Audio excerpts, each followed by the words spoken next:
Belgian waffles. Belgian waffles. Belgian waffles. Splash in the coffee. Belgian waffles. Belgian waffles. Miss James. Today we were going to be going to be doing an honest game review. That was hard for me to say. Of Rainbow Six Siege. We're going to start it off by doing a casual game. So when you first get Rainbow Six Siege, you start off as a level 0. As you can see, I'm a level 134. You can see it up there by the little yellow thing. And James... I'm a level 145. There you go. And so you start off as a level 0, and then you can do things called situations. Situations are basically like the tutorial mode. They teach you how to play as certain characters, and they also teach you how to use your character's abilities. But once you do get brave enough to venture into multiplayer, you have the options of all of these characters once you have them unlocked. You'll probably start off with one of the basic characters, being Sledge, Thatcher, Ash, Thermite, Twitch, Montagne, IQ, Blitz, Fuse, or Glaz for attackers.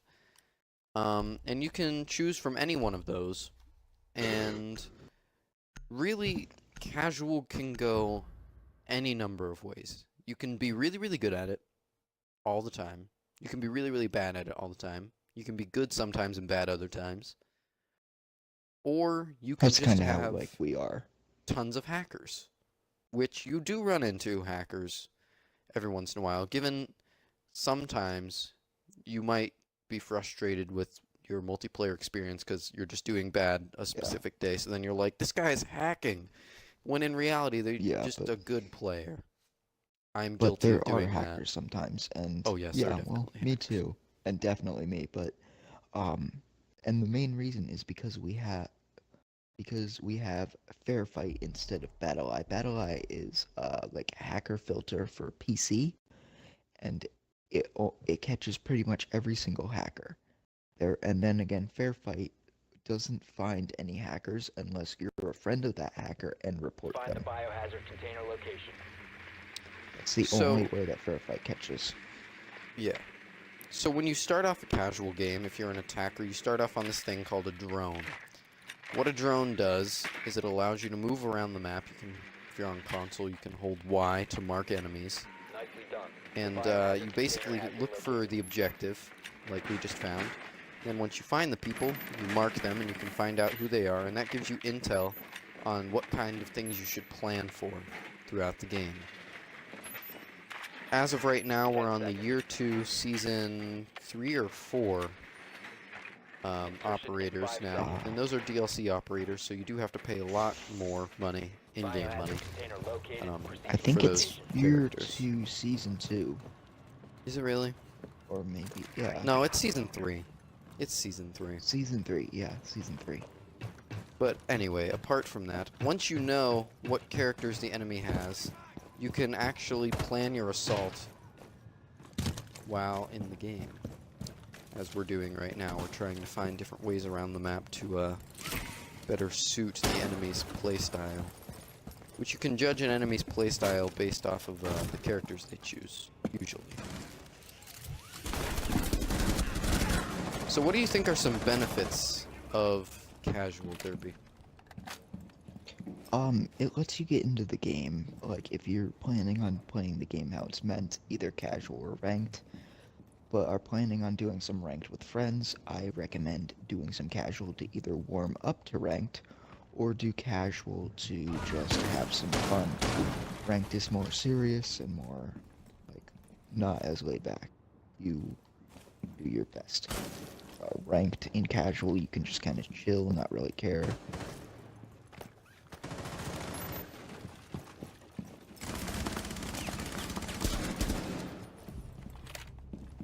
He had terrible aim. Yeah, he did.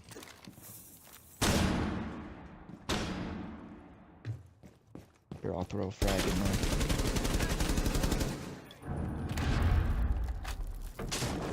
I'm getting rid of the barbed wire.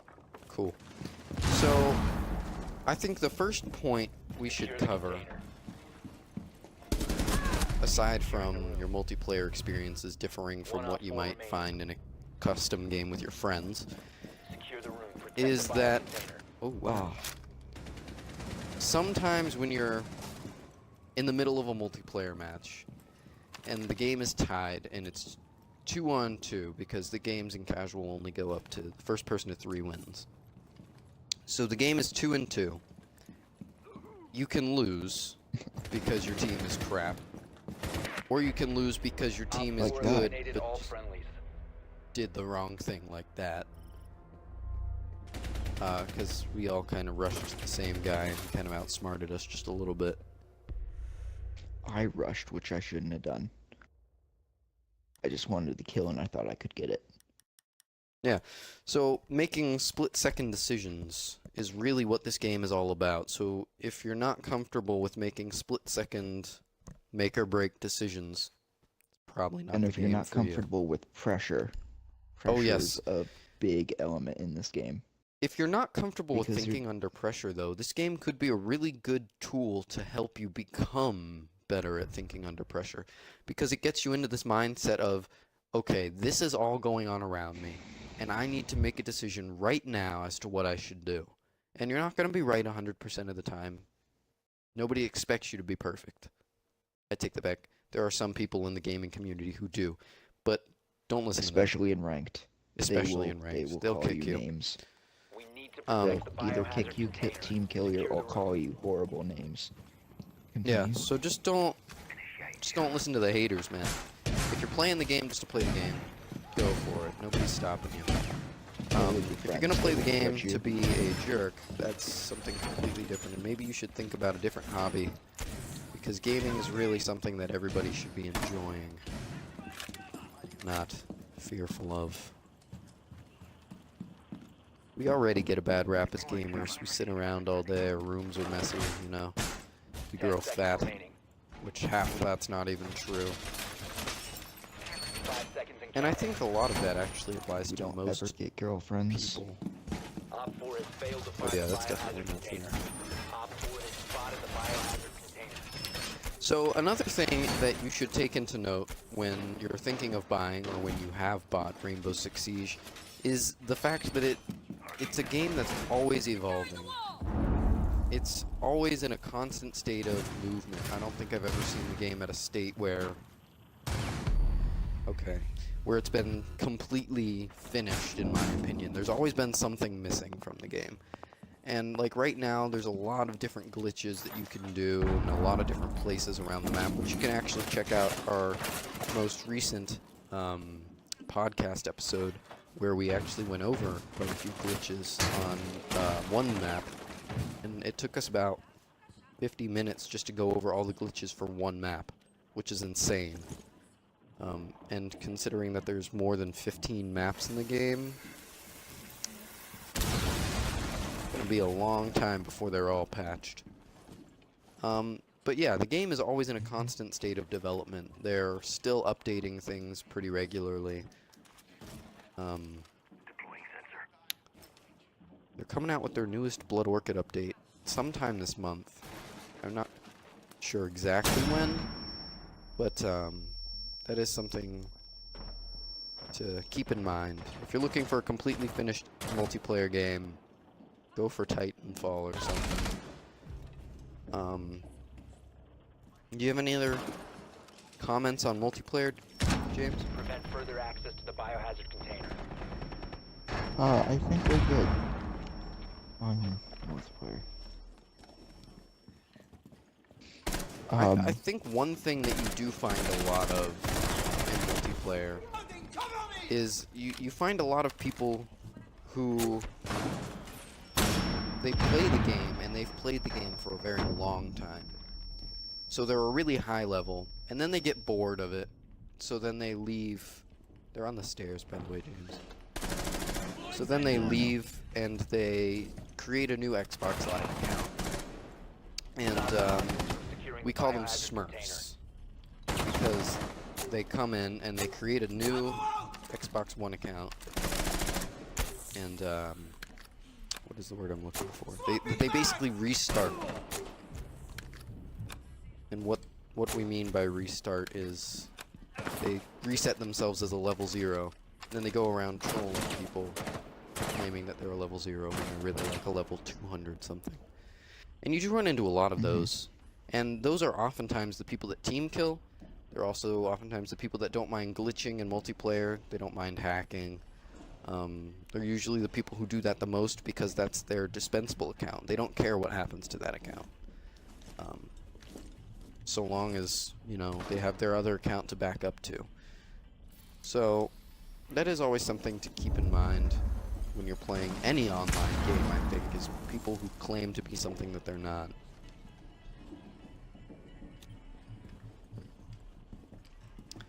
So the next part of our game review is going to be in a mode called Terrorist Hunt, which, if you've ever played any of the previous Rainbow Six games, which were nothing like this, and they actually had a story mode to them. If you ever played any of those, you'll know what Terrorist Hunt is. You literally go around the map killing terrorists. 15 Except seconds left. they've changed in this game. They have a lot of suicide bombers. 10 seconds left. Secure the container. And they'll run around the map. They'll kill you pretty easily. Wait, what? One friendly remaining. Because suicide bombers. They'll just blow themselves up. They have a giant vest Op four on. did There are not multiple secure the ways you can container in actually time. Friendly mission a disable success. them, though. James, should we leave and go to that? Terrorist hunt? That's your decision because it's 2-1, isn't it? Yes. 1-1. So It's you 1-1. can decide. 1-1. Okay, we can do that if you want. Yeah, let's return to menu and go from there. Now that is one thing we don't encourage though, is leaving midway through a match. I know we just did it, but we're trying to keep the game review The episodes video short. pretty and sweet. short. Short and down to the point. So yeah, short and sweet. Mhm. But yeah, don't do that. It screws over all your teammates. It's just not cool. Now, if you're leaving because you have something you need to go do, like chores or something, that's completely different. Or, you know. Or if your internet cuts out, that's fine. Oh, well, yeah, you can't really control your internet cutting out unless you're Yeah. connected to an Ethernet cable, in which case you just need to get a longer one. Or sit it in there correctly. Like you, Chris. Yeah. Yeah, I don't know why I lag out sometimes. I have like really good internet connection, and then it's just like, see you later, dude. Oh crap, wrong button. Yeah. Okay. So Terrorist Hunt has two modes, matchmaking and squad only. And when I say two modes, I mean like two different ways that you can use it. Matchmaking, which is just like playing an online casual game, except instead of playing against other players, you're working with them. Or squad only, which is usually reading as lone wolf unless you have a friend in.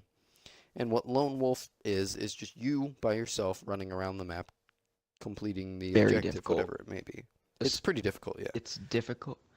It's difficult, especially if you're not doing regular terrorist hunt. If it's anything else, it's hard. But if you're doing regular terrorist hunt, it's not too bad. And there are 4 game modes. There's regular terrorist hunt. There's bomb. There's extract hostage, and there is defend hostage.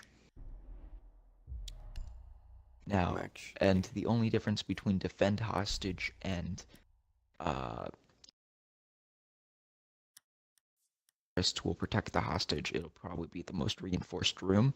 In attack hostage, in defend hostage, I'm sorry, unlike multiplayer where an enemy has to come grab the hostage and leave the building with it, the terrorist will run in and straight up shoot the hostage until they go down, and you have to pick them up. So, I'm going to try and show you that. As you can see, there are 3 difficulties for Terrorist Hunt: normal, hard, and realistic. Normal, it's the easiest it gets.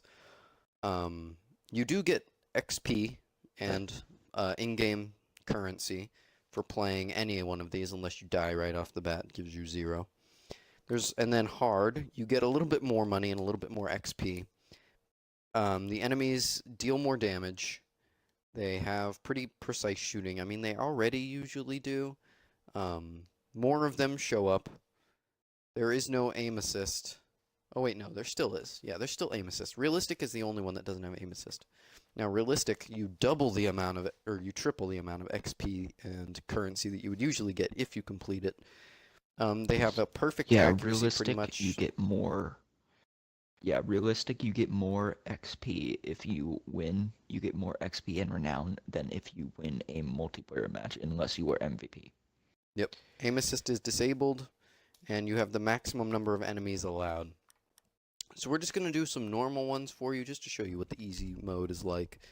We're going to do one attack and one defend.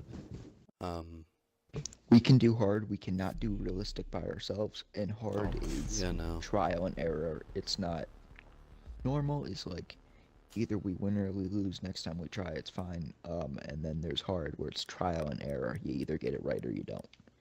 So, this is Terrorist Hunt Classic, which if you played any of the other previous Rainbow Six Siege games, or Rainbow Six games, sorry. If you've played any of the previous Rainbow Six games, it's you just running around the map, killing all of the terrorists on the map.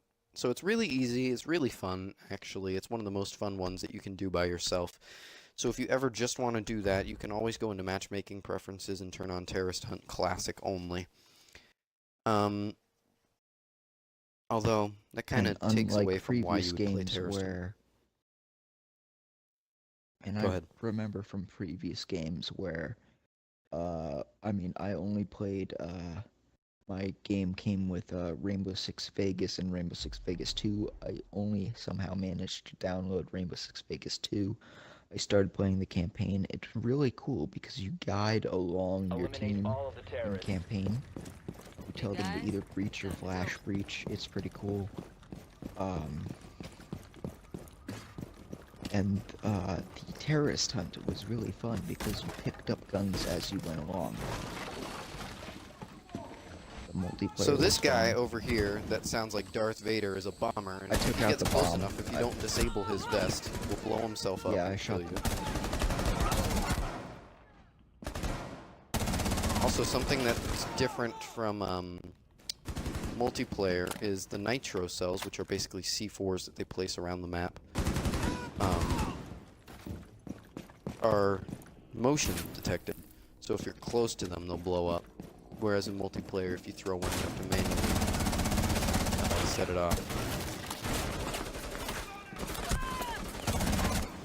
So really, when you're doing normal mode, if you die, it's not a big deal. You don't lose anything for dying. You also don't really gain much either, though, so...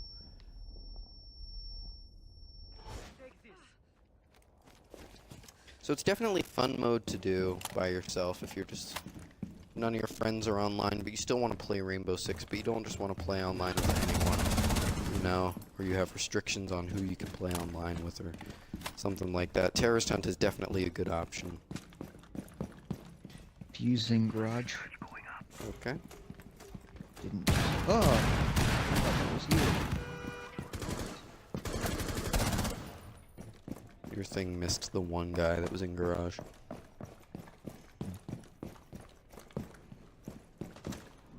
So yeah, it really is just kind of a fun, like, run and do whatever you want around the map kind of deal. It's also a really good time to get to know the maps. If you're doing Terrorist Hunt Classic, you can run around the map, you get to know every crevice of the map, because sometimes you have to look for the enemies because they don't come out to find you sometimes. Oh yeah, you get entire hallways of these things and entire rooms.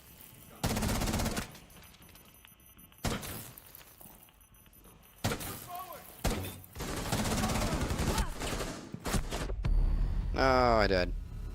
Tried to knife him. I'll finish it off for you. You left. Guy in there. He's not moving. Yeah, I He know, like I can got hear up him. and then crouched.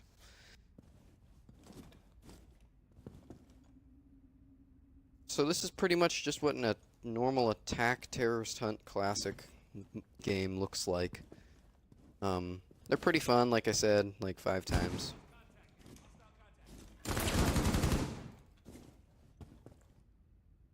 One downfall. Nothing in this game is available offline except for the situations. So if you're a person who doesn't have access to internet connection or a fast one, this game is definitely not going to be a game that you should really buy, in my opinion. I wouldn't. Because, you know, You're not going to be able to play online with people, and then you will have wasted your money. No.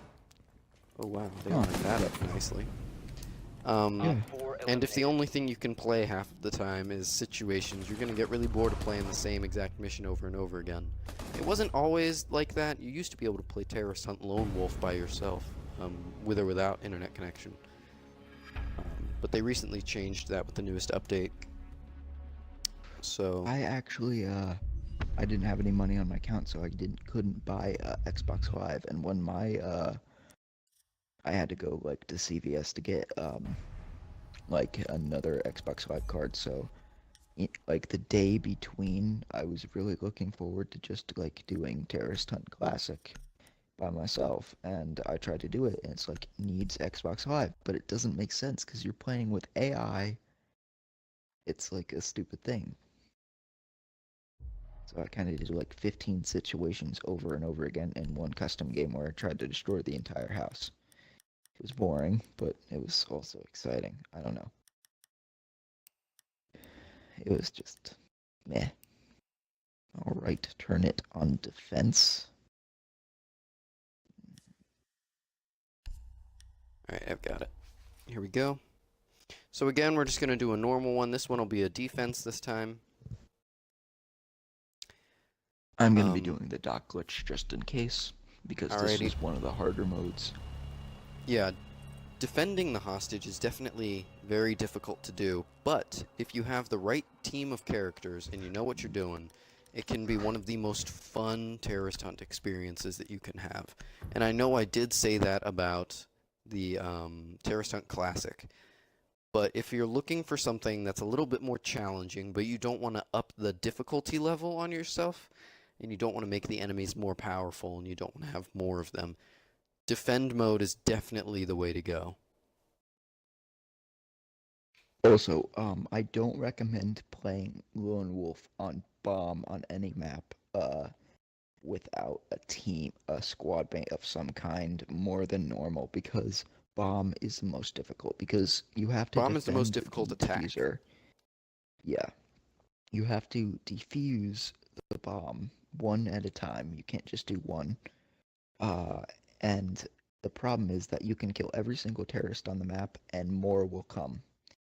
And they'll rush you and destroy you and get you whittled down to like such a low health. We need to outthink them The reason as we well as put outshoot emphasis on that you have to defuse both is because in multiplayer, if you defuse one bomb, the game is over. That's it.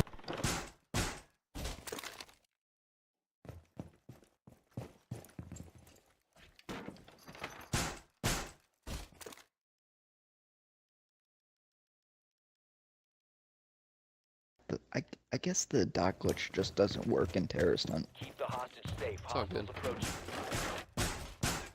That would make sense. So one good thing about Terrorist Hunt is you do get a reload box near you. So you can put up as many reinforcements, well, I shouldn't say as many. You can put up quite a few reinforcements. But then eventually the box does run out.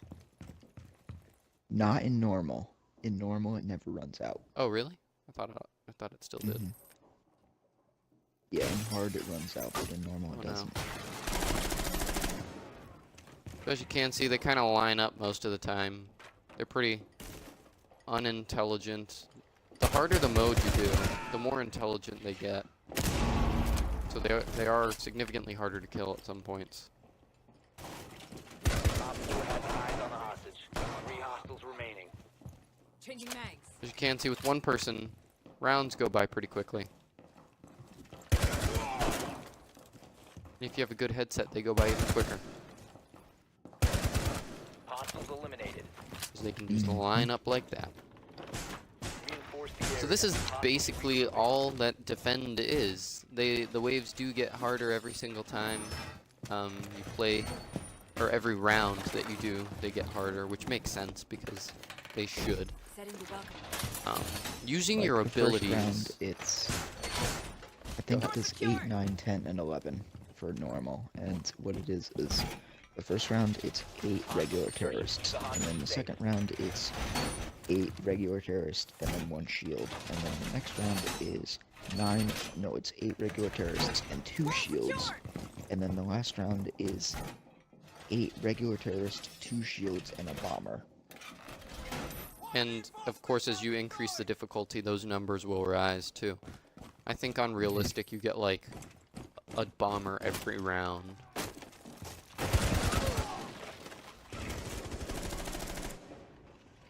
So like we said, they kind of follow the same patterns every time. They don't really change much. Sometimes they go different directions. Yeah, sometimes they do, but most of the time they follow like set paths, it seems. 3 enemies left. Oh, here's something you probably didn't know, Chris. If it's a 1 door and you put a shield in front of it and close a barricade behind it so you can't, like if it's close enough where you can put a barricade but not move through it, they don't go through that door. But here's the thing, like there has to be another entrance into the room. Hostiles neutralized. As long as there's another entrance into the room, they don't even go over there. But if that's the only entrance into the room and it's all reinforced, then they just throw a frag at it. That's interesting. Tried I it did many not know times. that. I've tried, like, on the theater room, that's a hostage defense room on coastline, and on one of the doors to that room, I just put a shield and a barricade. They do not go for it. They go for the regular one. And then I did a meeting room on plane. I reinforced the entire room and put a shield in front, and they just threw a frag at it. I kind of wonder Wanna if I see if I put can glitch a out the game. deployable shield in the middle of the window. Nope, they're still gonna Let's try find it. out.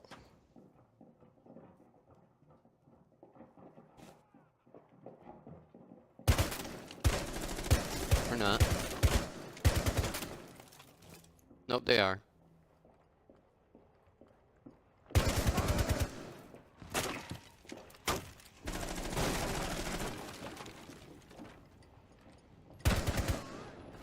Swapping mags. Oh, they're at the door.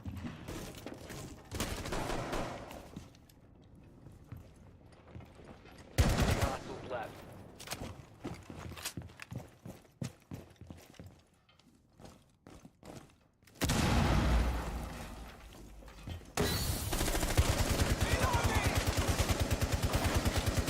Loading new magazine. I feel like this gun has a lot of ammo because it's so slow.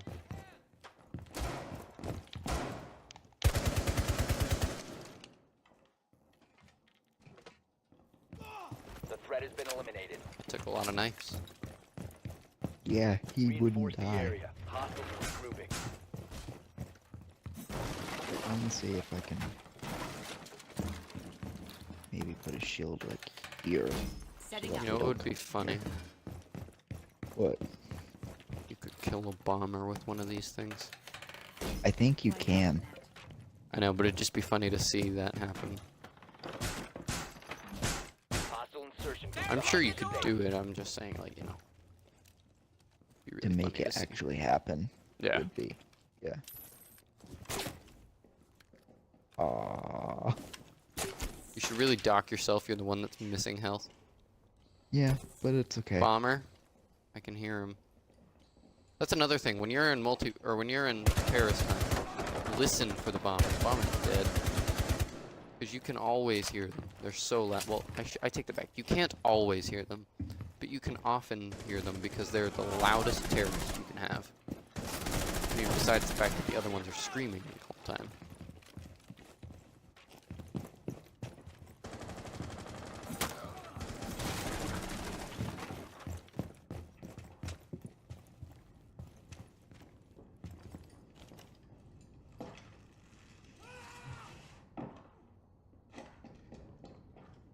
Three hostiles remaining. Oh.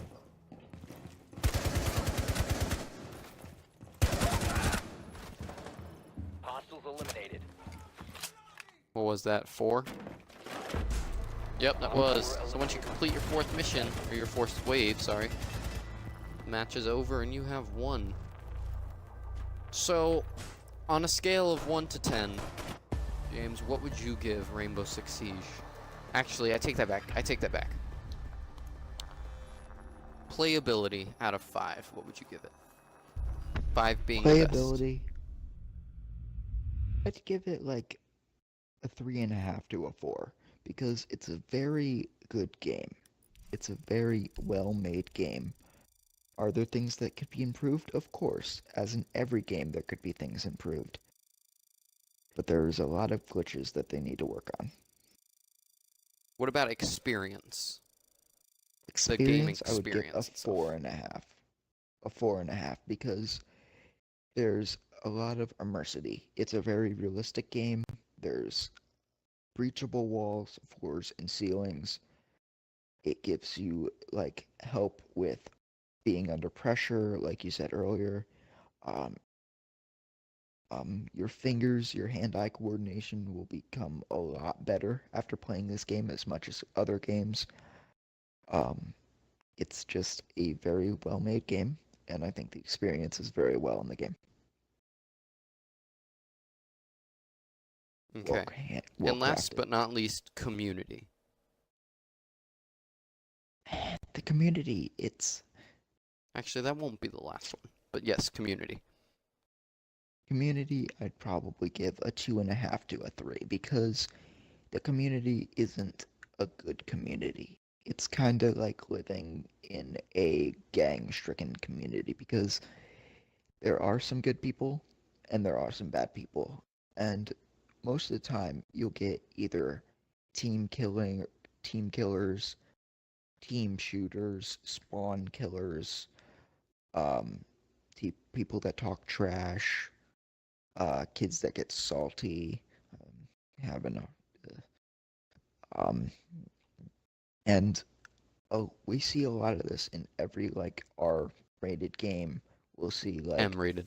kids M-rated. that, M-rated, yeah. We'll see like little kids that play this game. Like I know there are kids that play this game, but like really little kids that like should not play this game.